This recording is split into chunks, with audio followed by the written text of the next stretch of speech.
Dans les archives départementales de Caen, un registre de décès daté de 1889 porte une annotation troublante. 143 pensionnaires de l'hospice Saint-Augustin décédés en une seule nuit, cause épidémie de choléra. Pourtant, aucune épidémie n'a été rapportée cette année-là en Normandie. Et si vous vous inscrivez à cette chaîne et nous dites de quelle ville vous nous écoutez, peut-être découvrirez-vous que votre région cache aussi des secrets semblables à celui que nous allons révéler aujourd'hui. Car ce qui s'est passé dans cette institution religieuse entre 1855 et 1889 dépasse l'entendement. Une histoire si sombre que l'Église et l'État ont préféré l'effacer des mémoires. Nous sommes en 1855, dans la campagne normande, à quelques lieues de Bayeux. La France de Napoléon III traverse une période de prospérité apparente, mais sous cette façade dorée se cachent des réalités bien plus sombres. L'industrialisation naissante bouleverse les structures sociales traditionnelles, et avec elle émergent de nouveaux problèmes. L'exode rural, la pauvreté urbaine, et surtout le besoin croissant de nettoyer la société de ces éléments indésirables. Dans cette époque où l'honneur familial prime sur tout, où un scandale peut ruiner définitivement une lignée aristocratique, les familles fortunées cherchent des solutions discrètes à leurs problèmes domestiques.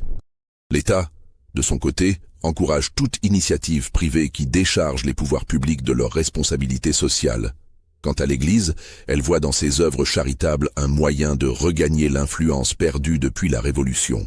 C'est dans ce contexte que s'élève l'Hospice Saint-Augustin, une imposante bâtisse de pierre grise nichée au cœur d'un vallon isolé, à l'écart de toute route principale.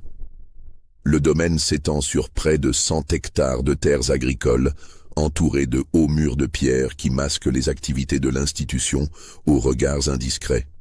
3 étages de fenêtres étroites, munis de barreaux de fer forgés, perçant les murs épais de l'édifice principal, donnant à l'ensemble l'allure d'une forteresse plutôt que d'un lieu de soins.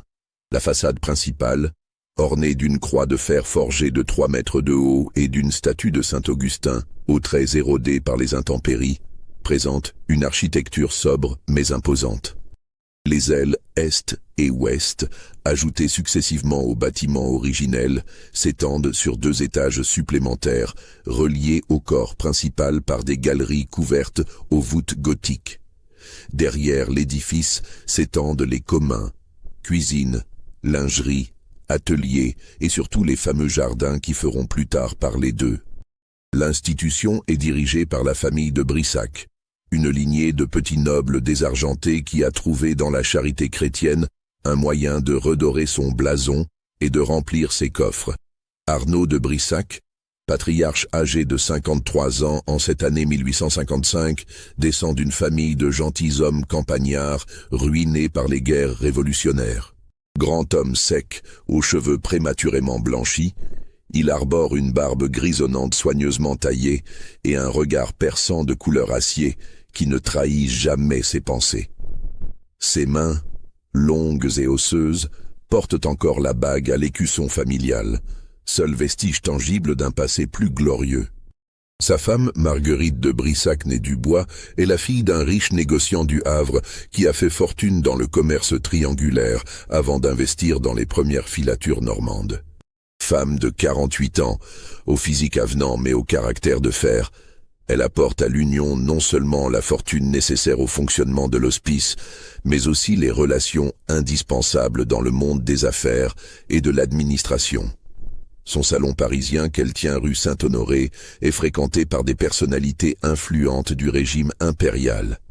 Leur fils unique, Édouard de Brissac, alors âgé de 28 ans, représente la nouvelle génération de cette aristocratie déclinante qui tente de s'adapter aux réalités du monde moderne. Formé chez les jésuites du collège de Vaugirard, puis à l'école libre des sciences politiques de Paris, il possède une intelligence acérée et une ambition sans bornes que tempère mal un vernis de religiosité de façade. Ses traits fins et son élégance naturelle dissimulent une âme profondément corrompue par l'appât du gain et la soif de pouvoir. L'hospice accueille officiellement 3 catégories de pensionnaires, selon les prospectus distribués dans les salons parisiens et les presbytères de province. Premièrement, les aliénés mentaux de bonne famille que leurs proches ne peuvent se résoudre à envoyer dans les asiles publics de sinistre réputation. Deuxièmement, les femmes de mœurs légères en voie de rédemption, qu'il s'agisse de filles mères repenties ou d'épouses adultères soumises à la pénitence. Troisièmement, les indigents âgés ou infirmes recommandés par les curés de la région. En réalité, l'établissement fonctionne selon une toute autre logique. Les familles fortunées de toute la région, et même de Paris, y envoient leurs membres encombrants, moyennant une pension qui varie selon la gravité du problème à résoudre et l'urgence de la situation. Un fils prodigue criblé de dettes peut y être interné pour quelques milliers de francs par an. Une fille mère dont le scandale menace l'honneur familial coûtera plus cher. Quant aux témoins gênants d'affaires louches ou aux héritiers indésirables, leurs tarifs atteignent des sommets qui font de l'hospice une véritable mine d'or. Les autorités locales, à commencer par le préfet Joseph Lemercier, ancien avocat parisien nommé en Normandie, après avoir rendu quelques services discrets au régime, soutiennent chaleureusement cette initiative qui débarrasse la société de ses éléments perturbateurs, tout en affichant une façade chrétienne irréprochable. Le sous-préfet, le procureur impérial, le commissaire de police et même l'évêque de Bayeux font partie du conseil d'administration officieux de l'établissement, recevant chacun des gratifications substantielles pour leur bienveillance administrative. Le personnel permanent se compose d'une quinzaine de religieuses de l'ordre des Filles de la Charité, dirigée par sœur Agnès Leclerc, une femme de 45 ans au visage austère, marqué par des années de pénitence. Originaire d'une famille de bourgeois cahénais, ruinée par de mauvais placements, elle a trouvé dans la religion un refuge et une revanche sociale. Son autorité sur les autres sœurs est absolue, et son dévouement aux de Brissac confine au fanatisme. Elle connaît tous les secrets de l'hospice mais les considère comme des mystères sacrés qu'elle porte comme une croix. 3 médecins se relaient pour assurer les soins, si l'on peut utiliser ce terme. Le docteur Henri Beaumont, 60 ans, ancien chirurgien militaire ayant servi en Algérie, a développé pendant les campagnes coloniales des méthodes peu orthodoxes pour traiter les indigènes récalcitrants. Homme trapu aux mains épaisses et au regard fuyant, il boit plus que de raison et trouve dans les expériences de l'hospice un exutoire à ses instincts sadiques. Ces méthodes, qu'il qualifie de thérapies innovantes, s'inspirent largement des techniques d'interrogatoire apprises dans les geôles d'Afrique du Nord. Le docteur Paul Rousseau, 42 ans, spécialiste des maladies mentales formé à la Salpêtrière auprès du professeur Parchap, apporte une caution scientifique aux pratiques de l'établissement. Théoricien brillant mais praticien sans scrupules, il voit dans l'hospice un laboratoire idéal pour tester ses théories sur le conditionnement comportemental et l'influence des drogues sur l'esprit humain. Ses publications dans les revues médicales parisiennes, qui font référence aux remarquables résultats thérapeutiques obtenus en milieu rural normand, lui valent une réputation flatteuse dans les cercles savants. Enfin, le docteur Jules Fontaine, médecin généraliste local de 58 ans, ancien ami d'enfance d'Arnaud de Brissac, assure la liaison avec le monde extérieur. C'est lui qui signe les certificats de décès, qui reçoit les familles inquiètes et qui maintient les apparences de normalité. En échange de sa discrétion et de sa complaisance administrative, il reçoit des honoraires qui lui permettent de mener grand train dans sa propriété des environs de Caen. À ce personnel officiel s'ajoute une dizaine d'employés laïcs dont le rôle exact reste flou. Jardiniers, palefreniers, cuisinières, mais aussi et surtout les fameux gardiens dont nous reparlerons. Ces hommes, recrutés parmi d'anciens militaires ou bagnards libérés, assurent la sécurité de l'établissement et l'exécution des tâches les plus délicates. Leurs gages sont élevés, et leur silence acheté par des primes substantielles et la promesse d'une retraite confortable dans les colonies. L'histoire qui nous occupe commence réellement par l'arrivée, en septembre 1855, de sœur Marie-Claire Dufresne, une jeune religieuse de 24 ans originaire de Rouen. Fille d'un modeste employé des ponts et chaussées, elle a embrassé la vie religieuse après la mort prématurée de ses parents dans l'épidémie de choléra de 1849. Femme intelligente et cultivée, elle parle couramment le latin et possède des notions d'allemand et d'anglais, acquises auprès d'un précepteur protestant qui donnait des leçons dans sa famille avant sa conversion.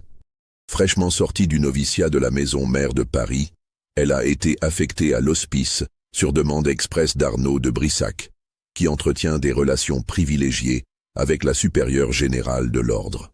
Cette dernière, sœur Catherine de la Miséricorde, femme influente proche des cercles bonapartistes, apprécie les nouvelles recrues pour leur zèle et leur absence de questions embarrassantes sur les méthodes employées dans certains établissements particuliers. Le voyage vers l'hospice Saint-Augustin s'effectue en diligence depuis Caen, par des routes défoncées qui serpentent à travers la campagne normande. Sœur Marie-Claire, habituée à l'animation de Rouen puis de Paris, est frappée par l'isolement progressif du paysage.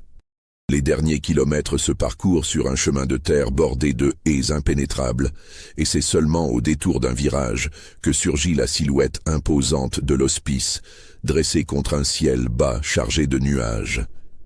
Dès ses premiers pas dans l'établissement, sœur Marie-Claire est frappée par l'atmosphère particulière qui y règne. Le hall d'entrée, pavé de dalles de granit gris, résonne étrangement sous les pas. Les murs épais étouffent les sons extérieurs, créant un silence pesant que ne rompent que les murmures étouffés et les claquements de portes lointains.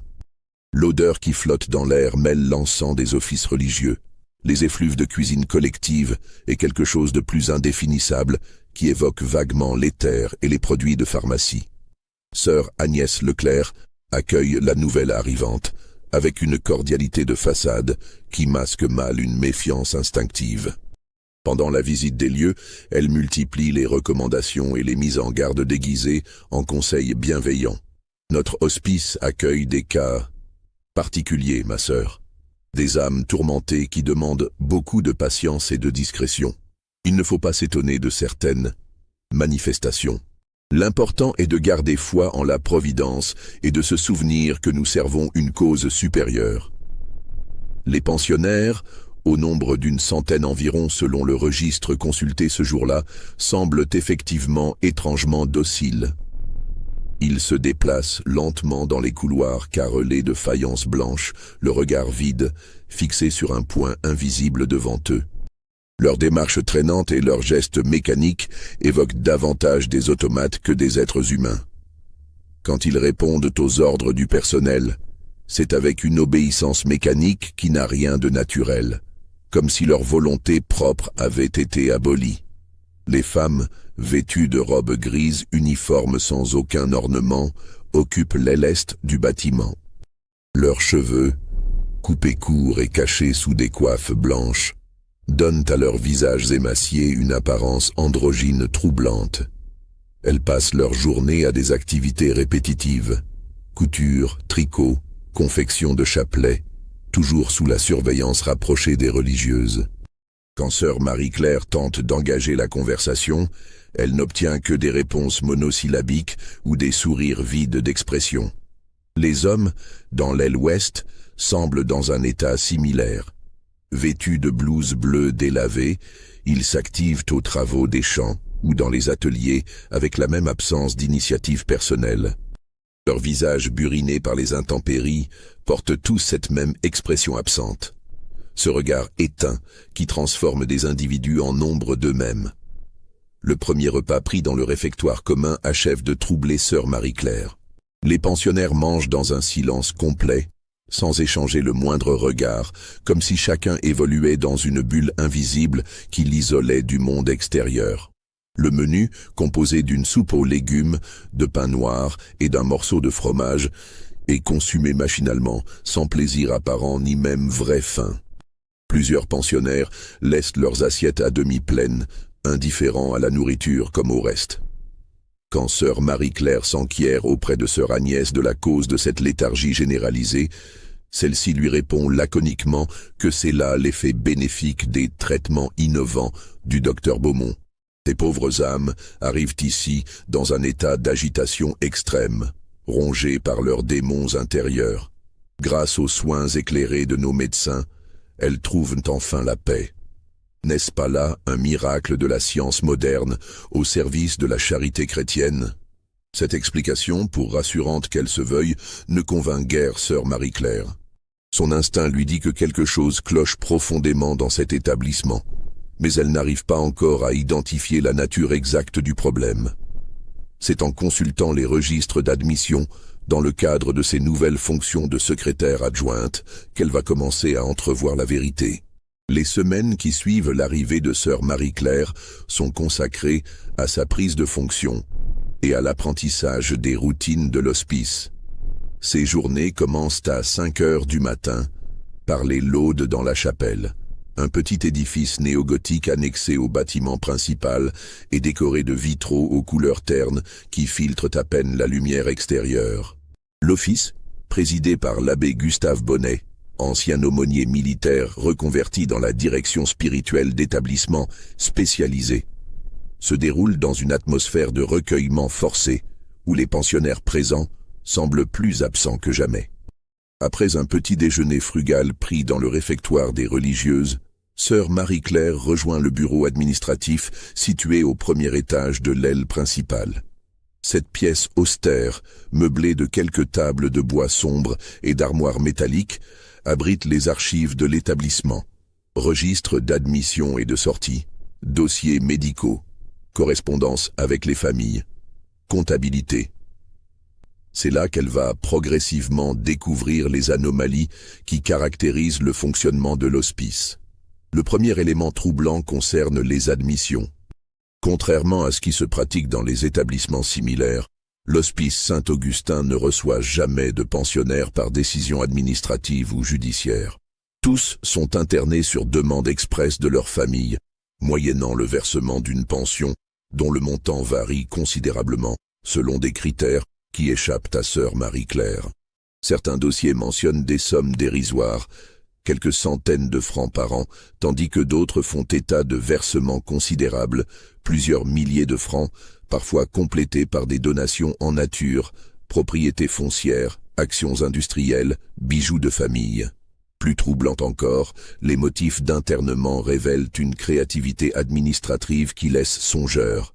Hystérie consécutive à un deuil, mélancolie avec tendance autodestructrice, manie religieuse avec hallucination mystique, dépravation morale avec penchant au vol, alcoolisme chronique avec violence, idées socialistes avec propagande subversive. La liste des pathologies supposées semble s'adapter miraculeusement aux besoins des familles plutôt qu'à la réalité clinique des patients. Mais c'est en consultant plus attentivement les noms des pensionnaires que sœur Marie-Claire ressent ses premiers vrais doutes. Ces noms réveillent en elle des souvenirs troublants, des échos de conversations entendues dans les salons rouennais de sa jeunesse ou dans les parloirs du couvent parisien. Marie Delacroix, cette bourgeoise de Rouen dont la disparition avait défrayé la chronique locale 2 ans plus tôt. Officiellement, elle était partie pour un pèlerinage à Lourdes avec un groupe de dévotes, mais le groupe était revenu sans elle, prétextant qu'elle avait décidé de prolonger son séjour dans un couvent pyrénéen pour approfondir sa vie spirituelle. Antoine Mercier, ce fils de notaire caennais qui avait défrayé la chronique mondaine par ses mœurs dissolues et ses dettes de jeu avant de mourir subitement d'une fièvre cérébrale, selon le faire-part publié dans les journaux locaux. Ses obsèques, célébrées en grande pompe dans la cathédrale de Caen, avaient attiré tout le gratin de la bourgeoisie locale, soucieux de témoigner sa compassion à une famille respectable frappée par le malheur. Célestine Morvan, cette institutrice communale, accusée d'enseigner des idées pernicieuses à ses élèves après avoir été surprise en possession d'ouvrages socialistes. Elle avait disparu du jour au lendemain de son poste, et l'inspection académique avait officiellement annoncé qu'elle avait démissionné pour des raisons de santé avant de partir se soigner dans un sanatorium suisse. Tous ces noms figurent bel et bien dans les registres de l'hospice, avec des dates d'admission qui correspondent étrangement aux périodes de leur disparition du monde extérieur. Mais selon les documents officiels consultables dans les mairies et les paroisses, ces personnes sont toutes décédées depuis longtemps. Leurs actes de décès dûment enregistrés dans leur commune d'origine, leur succession réglée, leur tombe fleurie par des familles endeuillées. Le trouble de sœur Marie-Claire s'intensifie lors de sa première tournée dans l'aile des femmes, un bâtiment de 3 étages relié au corps principal par une galerie couverte. Les couloirs, carrelés de faïence blanche qui renvoient l'écho des pas, s'étirent sur une 50aine de mètres, ponctués de portes numérotées qui donnent sur les chambres individuelles. Chaque porte est munie d'un judas permettant la surveillance, et certaines portent la mention « isolement » sur une plaque de cuivre terni. C'est au détour d'un couloir du 2e étage qu'elle reconnaît, avec un choc qui lui coupe le souffle, Mathilde Beauvais, la fille d'un riche armateur caennais qu'elle avait rencontré lors de réceptions familiales dans sa jeunesse. Officiellement, Mathilde était morte de la tuberculose l'année précédente, et ses obsèques, célébrées dans l'église Saint-Pierre de Caen, avaient attiré une foule considérable venue rendre hommage à cette jeune femme de 26 ans, emportée dans la fleur de l'âge. Pourtant, elle est là, indéniablement vivante, amaigrie certes, le teint cireux et les cheveux ternes, mais reconnaissable malgré les ravages de son internement. Vêtue de la robe grise réglementaire, elle erre dans le couloir d'une démarche incertaine, les yeux perdus dans le vague, marmonnant des phrases incohérentes d'une voix monocorde qui glace le sang. Quand sœur Marie-Claire s'approche pour lui parler, usant des formules de politesse qu'elles échangeaient autrefois lors de leur rencontre mondaine, Mathilde la regarde sans la reconnaître, les pupilles anormalement dilatées, le regard flottant comme celui d'une somnambule. « Les fleurs, il faut arroser les fleurs. Papa dit que les fleurs ont soif. Toujours soif. » répète-t-elle inlassablement, se balançant d'avant en arrière comme une enfant, les mains crispées sur sa robe qu'elle froisse machinalement. Sœur Marie-Claire tente d'établir un contact, évoquant des souvenirs communs, des personnes de leur connaissance. Mais Mathilde reste enfermée dans son monde intérieur, indifférente aux stimulations extérieures. Seules ses lèvres bougent, articulant sans cesse les mêmes mots incompréhensibles, comme si son esprit était prisonnier d'une obsession unique qui aurait effacé tout le reste de sa personnalité. Cette rencontre bouleverse profondément sœur Marie-Claire, qui commence à soupçonner que l'hospice Saint-Augustin cache des secrets infiniment plus sombres qu'elle ne l'imaginait.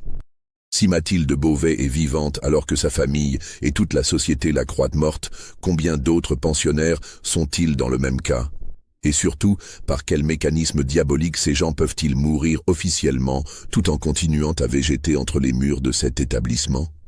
Les semaines qui suivent cette découverte troublante voient sœur Marie-Claire développer une stratégie d'investigation discrète, profitant de ses fonctions administratives pour consulter les archives et observer les allées et venues du personnel. Elle découvre rapidement que l'hospice fonctionne selon un système à double niveau. Les activités officielles, visibles lors des visites d'inspection ou des cérémonies religieuses, et les activités clandestines qui constituent la véritable raison d'être de l'établissement. Le docteur Beaumont, qu'elle observe attentivement lors de ses visites quotidiennes, ne ressemble en rien à l'image traditionnelle du médecin dévoué au bien-être de ses patients.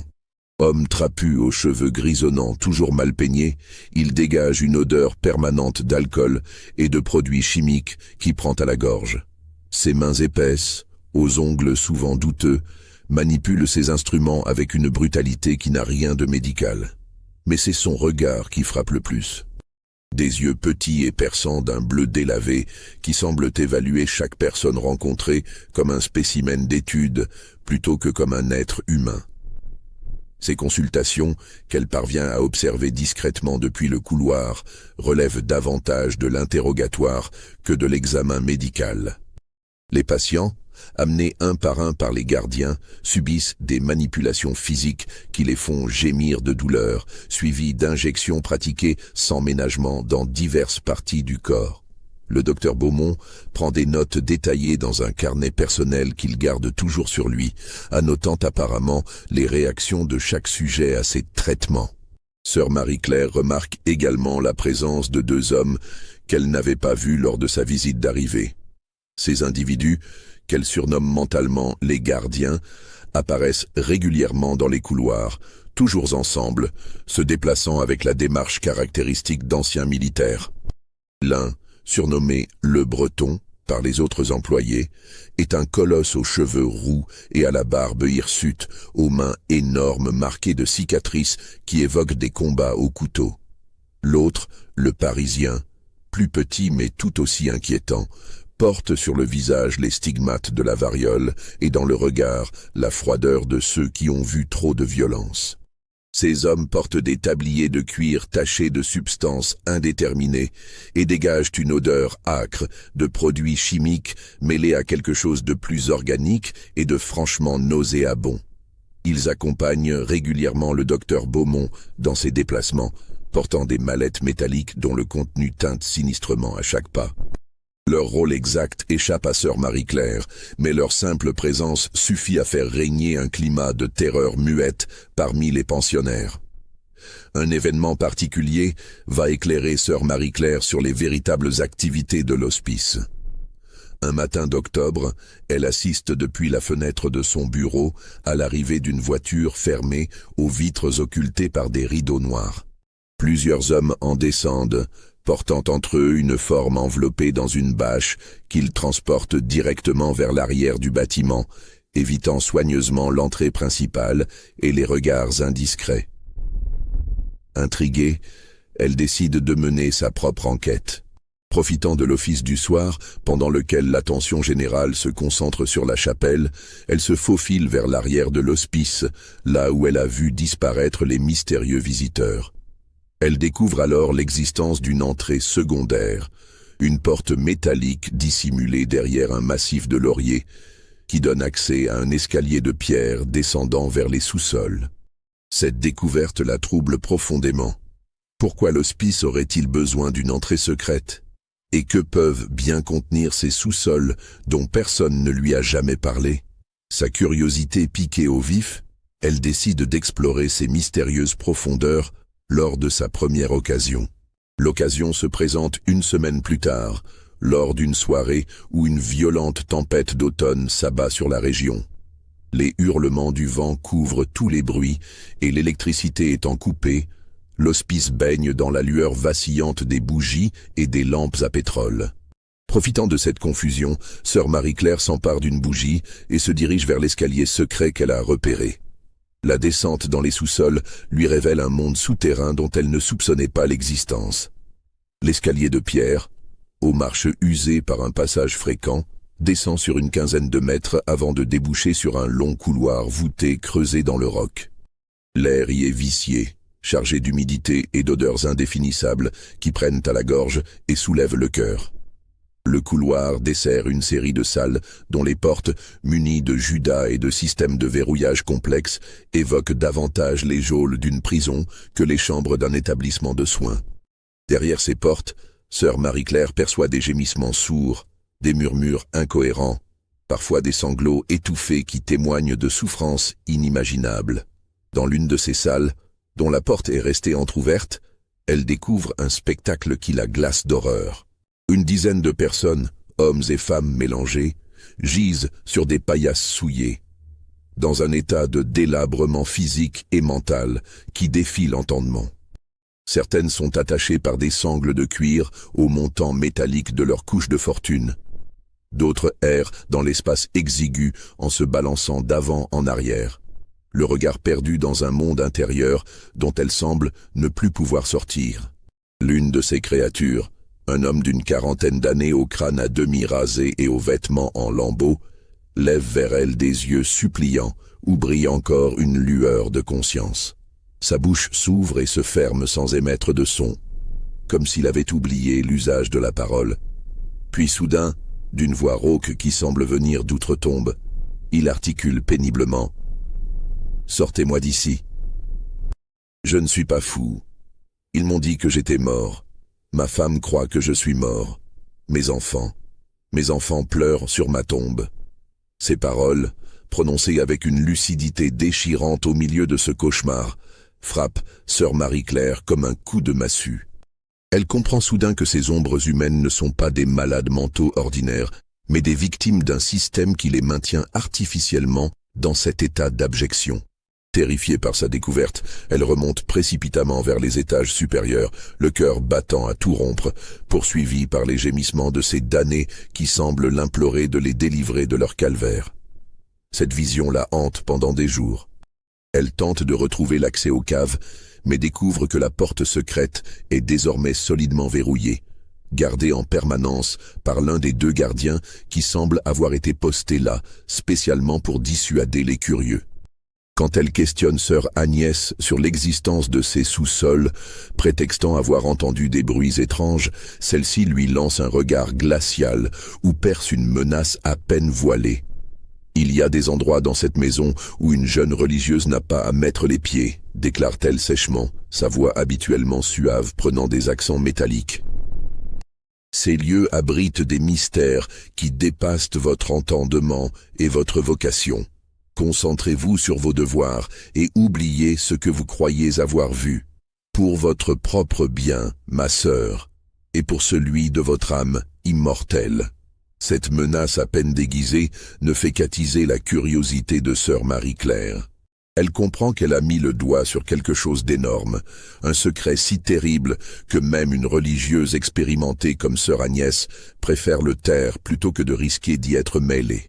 Dès lors, elle redouble de prudence dans ses investigations, mais multiplie également les observations discrètes pour percer à jour le mystère de l'hospice Saint-Augustin. Si ce récit vous donne des frissons, n'hésitez pas à liker cette vidéo et dites-nous en commentaire ce que vous pensez qu'il est arrivé à tous ces gens, car nous n'avons encore effleuré que la surface de cette horrible vérité. Au fil des semaines, sœur Marie-Claire développe une véritable stratégie d'espionnage. Profitant de ses tâches administratives, elle consulte méthodiquement tous les documents accessibles, recopie discrètement des noms et des dates, reconstitue peu à peu l'organigramme secret de l'établissement. Elle découvre ainsi l'existence d'un second registre, tenu personnellement par Arnaud de Brissac et conservé dans un coffre-fort dissimulé derrière un faux panneau de son bureau. Ce document, dont elle ne parvient à consulter que quelques pages lors d'une brève absence du patriarche parti en urgence à Caen pour une affaire familiale, révèle une réalité encore plus glaçante que tout ce qu'elle avait imaginé. Les pensionnaires y sont classés selon une typologie administrative d'un cynisme absolu. Les temporaires sont ceux dont les familles paient pour un internement de courte durée, le temps que se tasse un scandale, que se règle une succession délicate ou que s'arrange un mariage compromettant. Les permanents constituent la catégorie la plus nombreuse. Individus gênants dont l'entourage souhaite se débarrasser définitivement, mais sans recourir ouvertement au meurtre qui pourrait susciter des questions embarrassantes. Enfants illégitimes, de liaisons aristocratiques, témoins compromettants d'affaires louches, héritiers indésirables susceptibles de contester des testaments, épouses adultères dont le déshonneur menace l'honneur familial. Tous se retrouvent dans cette catégorie avec une mention lapidaire. Traitement prolongé jusqu'à résolution naturelle. Quant aux résolus, cette catégorie glace littéralement le sang de sœur Marie-Claire.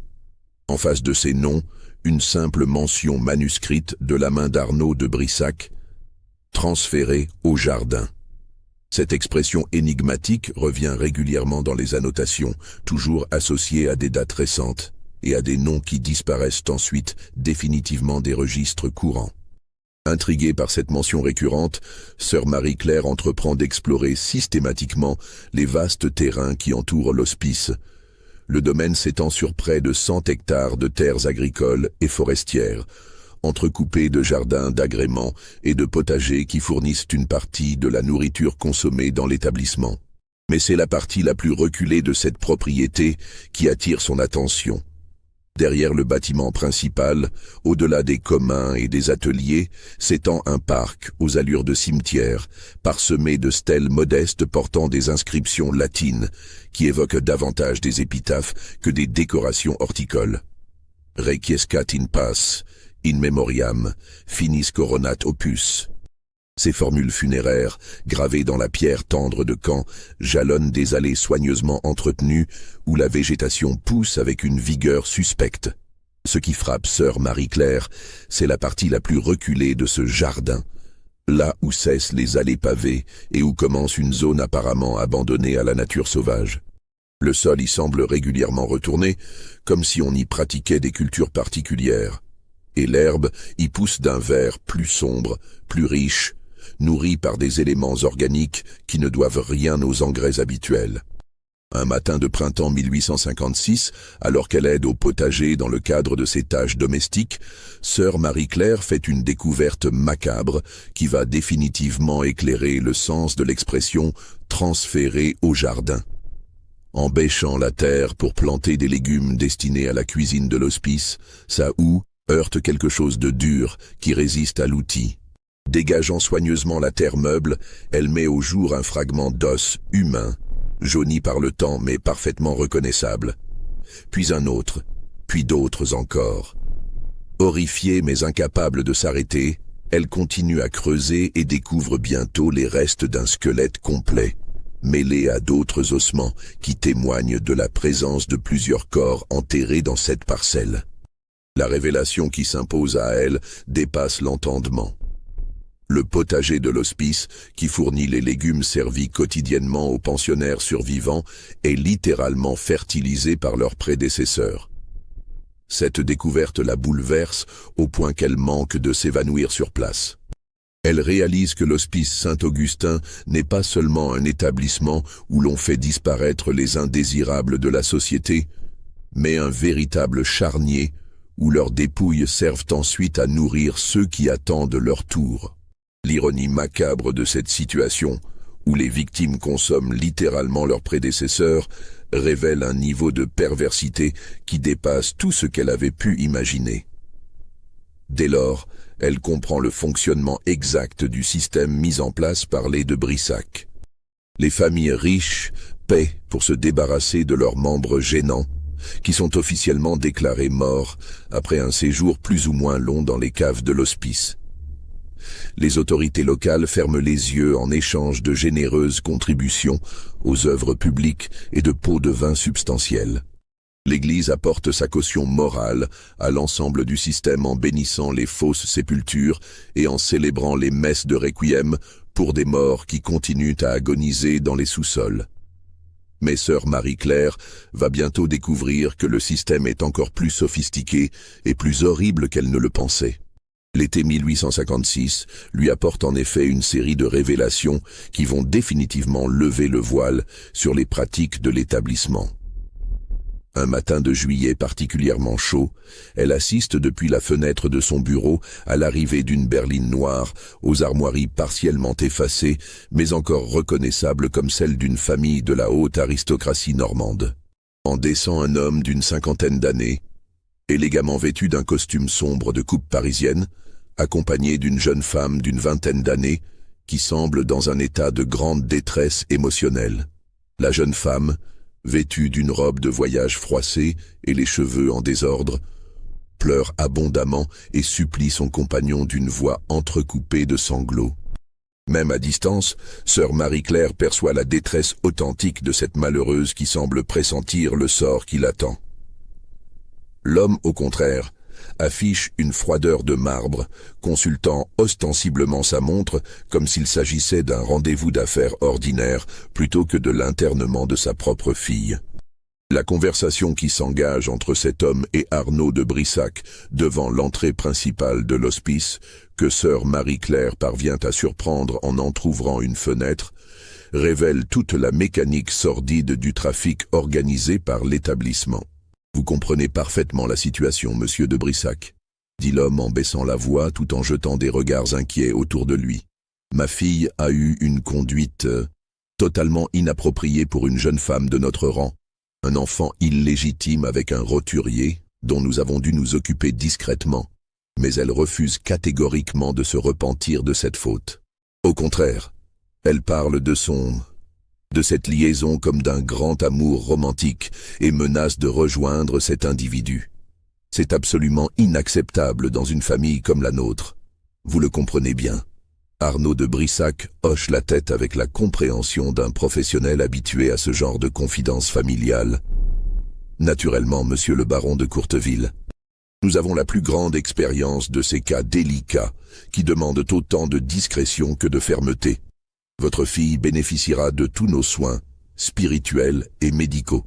Le temps que prendra sa guérison dépendra entièrement de ses dispositions personnelles, au repentir et à l'acceptation de son statut social.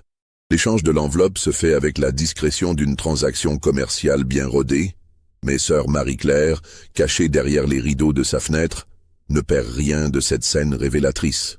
La jeune femme, qui s'appelle Isabelle selon les documents qu'elle entrevoit, sera officiellement internée pour hystérie consécutive à un deuil prématuré et portée décédée de chagrin dans les registres paroissiaux 3 jours plus tard.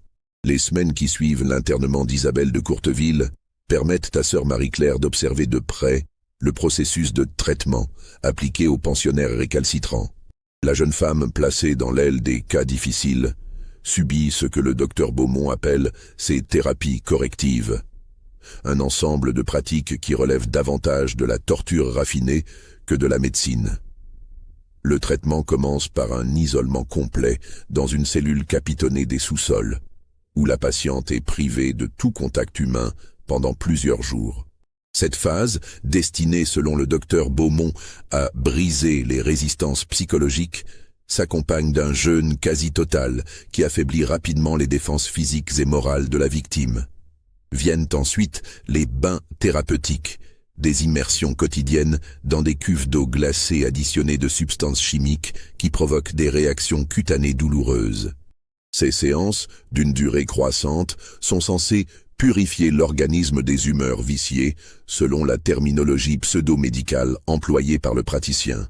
Mais le plus terrible reste les injections quotidiennes d'un mélange de drogues que le docteur Beaumont a mis au point au cours de ses années d'expérimentation. Opium, belladone, digital, ergot de seigle et d'autres substances dont la nature exacte reste mystérieuse se combinent pour produire un état de soumission artificielle qui transforme progressivement les patients en automates dociles. Sœur Marie-Claire, qui a réussi à observer plusieurs de ces séances depuis un réduit adjacent à la salle de traitement, découvre avec horreur l'arsenal d'instruments utilisés par le médecin. Sangles de cuir pour immobiliser les patients, appareils métalliques d'aspect inquiétant destinés à stimuler les centres nerveux, seringues de diverses tailles pour les injections et surtout une collection de fioles contenant des liquides aux couleurs sinistres qui évoquent davantage un laboratoire d'alchimiste qu'un cabinet médical. Le docteur Beaumont, qu'elle observe attentivement lors de ces séances, révèle alors sa véritable nature. Ancien chirurgien militaire ayant servi dans les campagnes coloniales d'Afrique du Nord, il a développé pendant ces années de guerre des méthodes peu orthodoxes pour traiter les prisonniers récalcitrants et les indigènes rebelles. De retour en France, il a trouvé dans l'hospice Saint-Augustin un terrain d'expérimentation idéal pour perfectionner ses techniques de conditionnement mental. Ces méthodes, qu'il qualifie de correction comportementale par stimulation neuronale, s'inspirent largement des techniques d'interrogatoire apprises dans les geôles algériennes, adaptées aux exigences d'une clientèle bourgeoise soucieuse de préserver les apparences. L'objectif n'est plus de faire parler des prisonniers politiques, mais de transformer des individus socialement gênants en épaves humaines inoffensives. Les patients qui résistent trop longtemps à ces traitements finissent invariablement par succomber à leurs maux, officiellement du moins. En réalité, sœur Marie-Claire découvre bientôt qu'une partie d'entre eux ne meurt pas vraiment, mais sont simplement transférés dans les caves les plus profondes de l'hospice, où ils végètent dans un état proche de la mort cérébrale. Ces morts vivants, maintenus en vie par une alimentation minimale et des injections régulières, servent de cobayes permanents pour les expériences du docteur Beaumont. Celui-ci teste sur eux de nouvelles combinaisons de drogues, étudie les effets à long terme de ces traitements, perfectionne ses techniques de conditionnement mental. Leurs réactions sont soigneusement consignées dans des carnets personnels qu'ils conservent jalousement et qui constituent une véritable encyclopédie de la souffrance humaine. Le système mis en place par les de Brissac révèle ainsi une efficacité redoutable qui dépasse largement le simple internement abusif. Les familles reçoivent un certificat de décès en bonne et due forme, signé par un médecin agréé et contresigné par les autorités compétentes. Les autorités locales, grassement arrosées par des contributions charitables et des dons aux œuvres publiques, ne posent aucune question gênante et ferment les yeux sur les activités de l'établissement. L'Église bénit les fausses sépultures, célèbre les messes de requiem pour des morts fictifs et empoche sa part des bénéfices sous forme de donations pieuses destinées aux œuvres paroissiales. Tout le monde y trouve son compte. Les familles se débarrassent de leurs membres encombrants tout en gardant la conscience tranquille. Les autorités touchent leur pot de vin, le clergé profite de la manne financière et les de Brissac s'enrichissent considérablement. Seules les victimes ne trouvent pas leur compte dans ce système parfaitement huilé. Mais comme elles sont officiellement mortes, leur souffrance n'existe plus aux yeux de la société. C'est là toute la perversité du mécanisme imaginé par Arnaud de Brissac. Faire disparaître les gens sans les tuer vraiment, les maintenir dans un état d'agonie prolongée qui satisfait à la fois les besoins des familles et les penchants sadiques du personnel médical. L'automne 1856 marque un tournant décisif dans cette sinistre affaire. Sœur Marie-Claire, rongée par ce qu'elle a découvert et incapable de continuer à fermer les yeux sur les horreurs quotidiennes de l'hospice, décide de passer à l'action, malgré les risques considérables que cela représente pour sa propre sécurité. Elle commence par constituer discrètement un dossier complet, recopiant méthodiquement des noms, des dates, des témoignages glanés auprès des rares pensionnaires, encore suffisamment lucides pour communiquer. Son travail de fourmi lui permet de reconstituer l'organigramme complet du système, d'identifier les familles impliquées, de chiffrer approximativement les sommes en jeu et de documenter les méthodes employées. Ce dossier, qu'elle dissimule dans une cachette aménagée derrière une latte disjointe du plancher de sa cellule, constitue un réquisitoire accablant contre l'hospice et ses commanditaires. Mais sœur Marie-Claire sait qu'elle ne pourra pas agir seule contre un système qui implique des personnalités influentes et des intérêts considérables. Elle décide donc de faire parvenir ses preuves à l'extérieur, en s'adressant à son frère Pierre, clerc de notaire à Rouen, en qui elle a une confiance absolue. La lettre qu'elle lui adresse, rédigée dans le plus grand secret pendant les longues heures d'insomnie qui jalonnent ses nuits tourmentées, constitue un véritable testament moral. Elle y détaille toutes ses découvertes, décrit les horreurs dont elle a été témoin, identifie les responsables et les complices. Mais surtout, elle y joint une liste complète des victimes encore vivantes, avec leurs véritables identités et les circonstances de leur internement. « Mon cher Pierre », écrit-elle de son écriture soignée, « si tu reçois cette lettre, c'est que le pire est arrivé et que j'ai payé de ma vie ma volonté de révéler la vérité. L'Hospice Saint-Augustin n'est pas un établissement de soins, mais un mouroir clandestin où les familles riches font disparaître leurs membres gênants. Des dizaines d'innocents y croupissent dans des conditions inhumaines, officiellement morts, mais en réalité victimes d'un trafic organisé avec la complicité des autorités locales et de l'Église. Je t'adjure, au nom de notre affection fraternelle et de ta conscience chrétienne, de porter ces preuves devant les tribunaux compétents, quelles qu'en soient les conséquences pour notre famille. La justice de Dieu exige que ces crimes ne restent pas impunis. Pour faire parvenir cette lettre à destination sans éveiller les soupçons, sœur Marie-Claire profite de la visite mensuelle du confesseur itinérant, l'abbé Dumoulin, un prêtre âgé qui vient de Bayeux pour confesser les pensionnaires et célébrer les offices extraordinaires. Cet homme, qu'elle juge suffisamment intègre pour lui faire confiance, accepte de transmettre son courrier moyennant un prétexte anodin. Mais ses activités d'investigation n'échappent pas longtemps à la vigilance d'Arnaud de Brissac et de son entourage. Le patriarche, homme rompu aux intrigues et habitué à déceler les menaces potentielles, commence à soupçonner que la jeune religieuse s'intéresse d'un peu trop près aux affaires internes de l'établissement. Ses questions répétées sur les pensionnaires, ses déplacements inhabituels dans l'hospice, ses consultations prolongées des archives, tout cela finit par former un faisceau d'indices qui alerte sa méfiance. Un soir de novembre, alors qu'elle termine sa ronde habituelle dans les couloirs de l'hospice, Sœur Marie-Claire trouve Arnaud de Brissac, qui l'attend dans sa cellule, assis sur son lit de fer, feuilletant tranquillement ses notes secrètes qu'il a découvertes dans leur cachette. La scène, éclairée par la seule lueur d'une bougie, prend des allures de cauchemar où le mal triomphant nargue l'innocence impuissante. « Ma chère sœur Marie-Claire, » dit-il d'une voix douce et posée qui n'augure rien de bon, ses yeux clairs fixés sur elle avec l'intensité d'un prédateur qui tient sa proie. « Il semble que vous vous intéressiez beaucoup aux affaires administratives de notre hospice. C'est touchant cette curiosité juvénile, mais voyez-vous, il y a des vérités que l'on ne peut porter seul. Elles sont trop lourdes pour de jeunes épaules, trop complexes pour des esprits inexpérimentés. » Sœur Marie-Claire sent la peur lui glacer le sang, mais elle tente de faire bonne figure, puisant dans sa foi et son courage les ressources nécessaires pour affronter cette épreuve suprême. « Monsieur de Brissac, je ne fais que mon devoir de chrétienne. Ces pauvres âmes ont besoin d'aide. Elles souffrent inutilement, elles. Ces pauvres âmes ont exactement ce qu'elles méritent. » L'interrompt-il sèchement, sa voix prenant soudain des accents métalliques qui révèlent sa véritable nature. « Voulez-vous savoir ce qu'était vraiment votre chère Mathilde Beauvais, une morphinomane invétérée, qui a tué son propre enfant dans un accès de folie furieuse, étouffant le nourrisson pour faire cesser ses pleurs, qui l'empêchaient de prendre sa dose quotidienne. Et Antoine Mercier, un sodomite pervers qui corrompait systématiquement les enfants de cœur de sa paroisse, profitant de sa position sociale pour assouvir ses instincts contre nature. Quant à Marie de la Croix, cette sainte femme empoisonnait lentement son mari à l'arsenic pour hériter plus rapidement et pouvoir épouser son amant.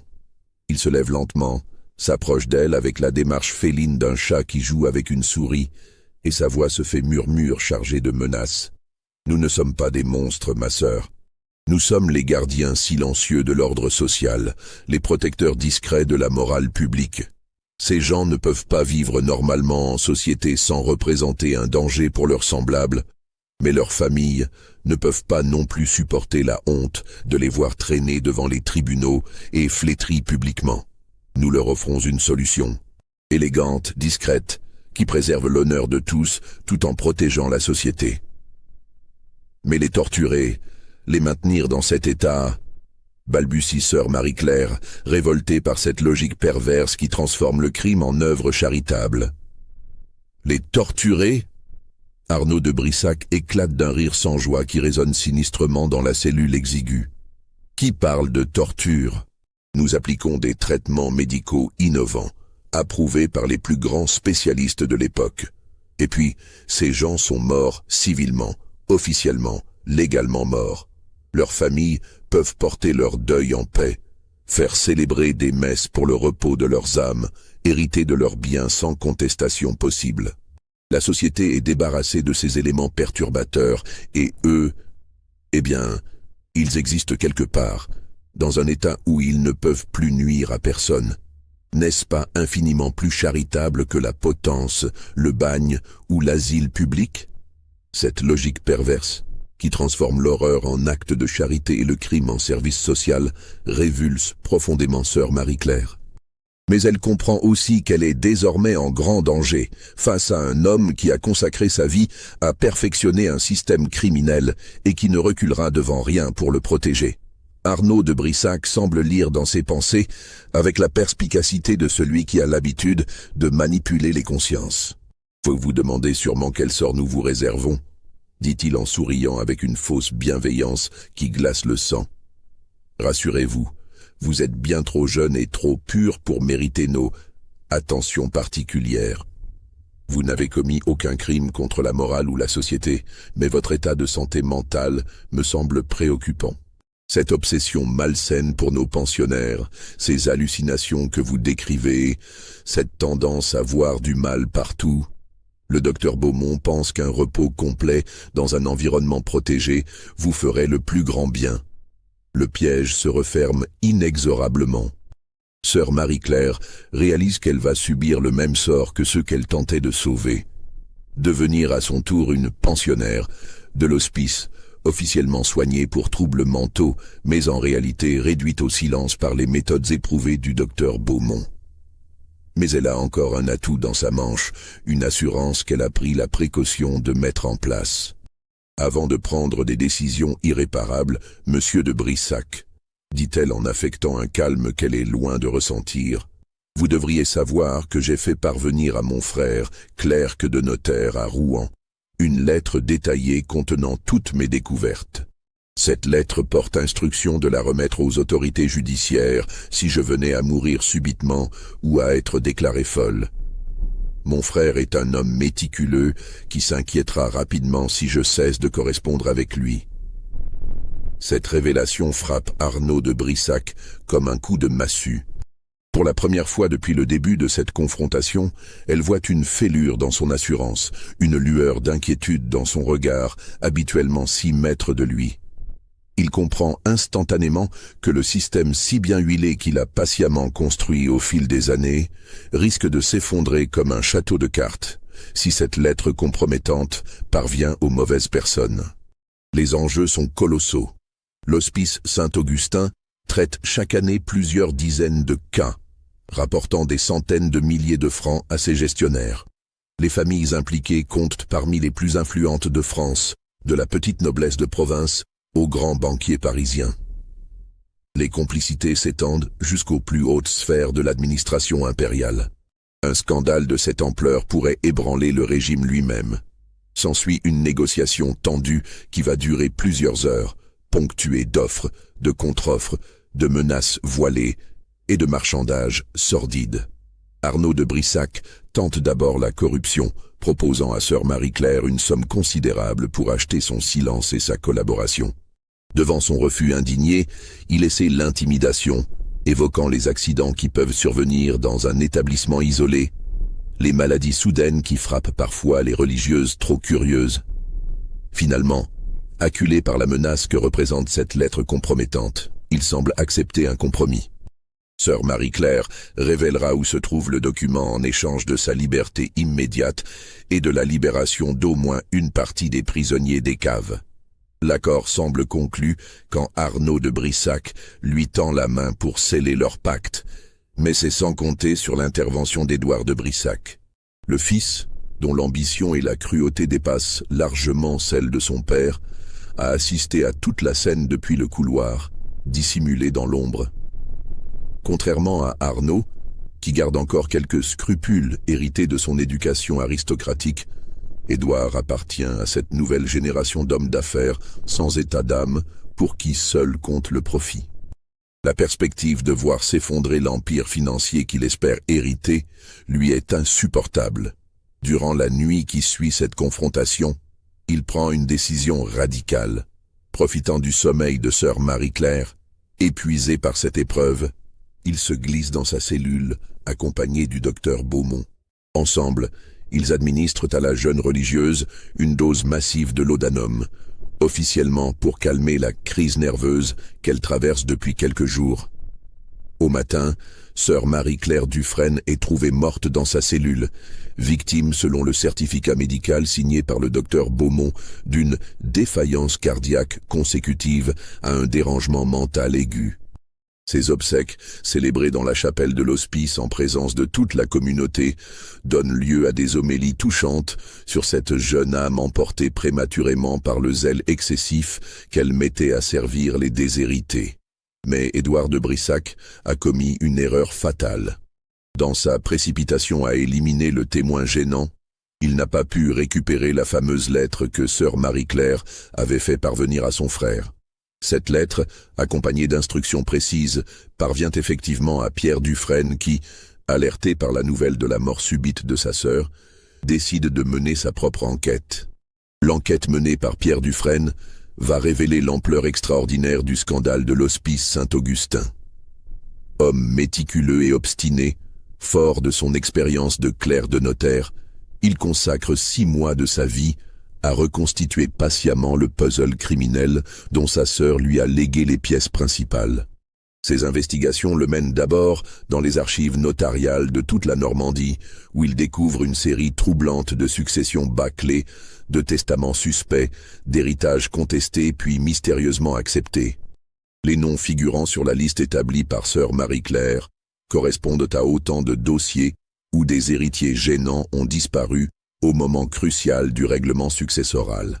Pierre Dufresne pousse ensuite ses recherches vers les registres paroissiaux et les actes d'état civil. Là aussi, il découvre des anomalies flagrantes. Des certificats de décès signés par le même médecin à des dates suspectes, des enterrements célébrés sans que personne n'ait vu les corps, des épitaphes gravées avant même la date officielle du décès. Mais c'est en soudoyant discrètement quelques employés subalternes de l'hospice que Pierre Dufresne obtient les preuves les plus accablantes. Un palefrenier, un jardinier, une lingère, tous témoignent sous serment de ce qu'ils ont vu. Les transferts nocturnes de corps, les cris provenant des sous-sols, les fosses creusées dans les jardins, les substances chimiques manipulées par le docteur Beaumont. Le dossier ainsi constitué représente plusieurs centaines de pages de témoignages, de recoupements, de preuves documentaires qui forment un réquisitoire accablant contre l'hospice et ses commanditaires. Mais Pierre Dufresne comprend rapidement qu'il ne peut pas s'adresser aux autorités locales, toutes compromises dans l'affaire. Il décide donc de porter directement son dossier à Paris, devant la Cour impériale et le ministère de l'Intérieur. Quand l'affaire éclate enfin, en juin 1857, c'est un véritable séisme qui ébranle non seulement la Normandie, mais toute la France du Second Empire. Car parmi les familles impliquées figurent des noms prestigieux de l'aristocratie et de la haute bourgeoisie. Barons d'empire, banquiers influents, industriels prospères, tous clients de l'hospice Saint-Augustin pour se débarrasser de leurs membres encombrants. Plus grave encore, l'enquête révèle que le système mis en place par les de Brissac n'est pas unique en son genre. D'autres établissements similaires fonctionnent un peu partout en France, discrets refuges où les familles aisées peuvent faire disparaître leurs scandales domestiques. L'hospice Saint-Augustin n'était que la partie visible d'un iceberg criminel qui menace d'emporter une partie de l'élite sociale française. L'empereur Napoléon III lui-même se trouve embarrassé par cette affaire, car plusieurs de ses proches collaborateurs entretiennent des relations avec les familles compromises. Le comte de Morny, demi-frère de l'empereur et personnage influent du régime, est soupçonné d'avoir eu recours au service de l'hospice pour régler discrètement un problème familial. Le duc de Persigny, ministre de l'Intérieur, a signé personnellement plusieurs autorisations administratives qui ont facilité le fonctionnement de l'établissement.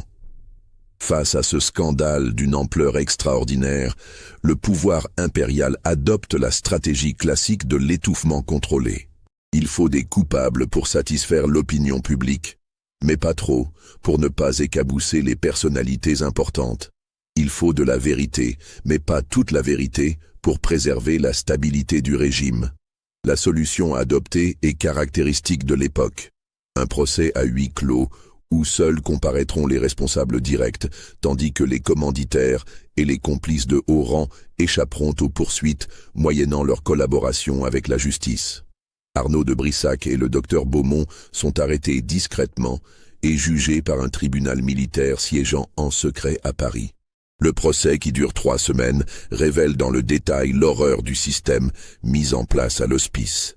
Les témoignages des rares survivants, rapatriés dans des établissements parisiens pour l'occasion, glacent d'effroi les magistrats habitués pourtant aux affaires criminelles les plus sordides. Les expertises médicales démontrent l'usage systématique de drogue pour maintenir les victimes dans un état de soumission. Les fouilles archéologiques des jardins révèlent l'existence de 143 corps enterrés clandestinement. Arnaud de Brissac et le docteur Beaumont sont condamnés au bagne à vie pour assassinat en série et association de malfaiteurs. Mais leurs sentences sont immédiatement commuées en assignation à résidence dans une propriété isolée de Guyane, officiellement pour préserver les secrets d'État impliqués dans l'affaire. Ils mourront tous deux quelques années plus tard de fièvre tropicale, selon les rapports officiels qui ne trompent personne sur les véritables causes de leur décès.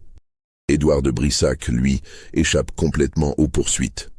En échange de sa collaboration totale avec les autorités, il révèle l'emplacement exact de tous les corps enterrés dans les jardins de l'hospice, fournit la liste complète des familles clientes avec les détails de leurs transactions, livre les noms de tous les complices administratifs et religieux. Cette coopération lui vaut une immunité judiciaire et la possibilité de s'exiler discrètement en Argentine avec une partie substantielle de la fortune familiale. L'Hospice Saint-Augustin est officiellement fermé en juillet 1857 pour raisons sanitaires graves.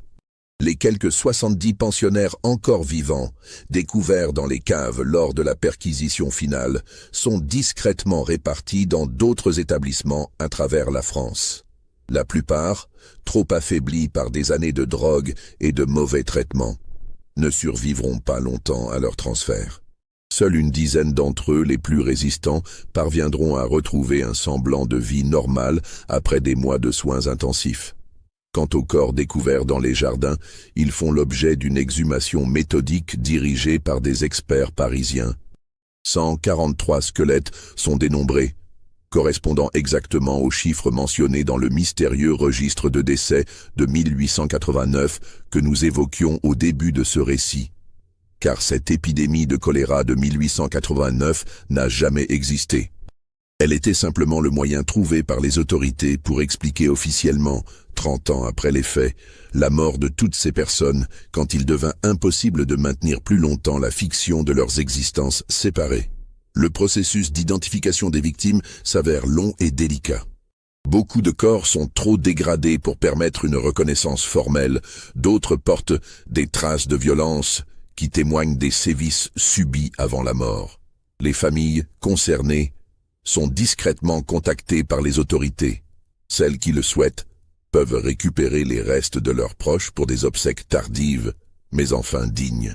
Les autres, trop compromises dans l'affaire ou soucieuses d'éviter un nouveau scandale, laissent les corps dans la fosse commune creusée à la hâte dans le cimetière de Bayeux. Cette fosse, recouverte d'une simple stèle de granit gris, portant l'inscription « Victimes de l'épidémie de 1889, que Dieu ait pitié de leurs âmes », existe encore aujourd'hui. Peu de visiteurs s'arrêtent devant ce monument modeste qui ne révèle rien de l'horrible vérité qu'il dissimule. L'affaire est si bien étouffée qu'elle ne laisse pratiquement aucune trace dans les archives officielles accessibles au public. Les procès-verbaux du procès sont classés secret défense pour une durée de 100 ans, les dossiers d'enquête disparaissent mystérieusement des greffes, les témoignages des survivants sont rachetés moyennant des pensions confortables assorties de clauses de confidentialité drastiques. Seuls quelques documents épars, oubliés dans des cartons poussiéreux d'archives départementales, témoignent encore de cette période sombre. Et bien sûr, les témoignages oraux, transmis en secret de génération en génération par les familles de ceux qui ont travaillé à l'hospice ou participé aux investigations. Car si l'État et l'Église ont réussi à faire taire l'histoire officielle, ils n'ont pas pu empêcher la mémoire populaire de conserver le souvenir de ces événements. C'est ainsi que cette histoire est parvenue jusqu'à nous. Non pas à travers les livres d'histoire officiels qui se taisent pudiquement sur ces événements embarrassants, mais par le biais de ces récits familiaux, de ces secrets chuchotés le soir à la veillée, de ces documents cachés dans les greniers et transmis de père en fils comme autant de témoignages sur la face cachée de notre société. L'affaire de l'Hospice Saint-Augustin révèle en effet une vérité dérangeante sur la France du XIXe siècle. Derrière la façade brillante du Second Empire, derrière les grands travaux haussmanniens et l'essor industriel, se cachait une société profondément inégalitaire où l'argent permettait de s'affranchir de toutes les lois, y compris les plus sacrées. Les de Brissac n'étaient pas des monstres isolés, mais les produits logiques d'un système qui valorisait l'apparence sociale au détriment de la vérité humaine. Dans une époque où l'honneur familial primait sur la justice, où les convenances sociales comptaient plus que la vie humaine, il était inévitable que surgissent des entrepreneurs du crime organisé, prêts à satisfaire les besoins inavouables de leur clientèle. Mais l'Hospice Saint-Augustin n'était pas non plus un cas unique. Les investigations menées à la suite du scandale révèlent l'existence d'au moins une douzaine d'établissements similaires répartis sur tout le territoire français. Maisons de santé privées, hospices confessionnels, pensions de famille. Tous ces lieux apparemment respectables dissimulaient des activités similaires à celles découvertes en Normandie. La plupart ont fermé discrètement dans les mois qui ont suivi l'affaire de Brissac. leurs responsables disparaissant dans la nature avec les fortunes accumulées, leurs secrets enterrés avec leurs victimes. Quelques-uns ont continué à fonctionner en adaptant leurs méthodes, devenant plus prudents mais non moins criminels. Cette réalité soulève des questions troublantes sur l'ampleur réelle du phénomène.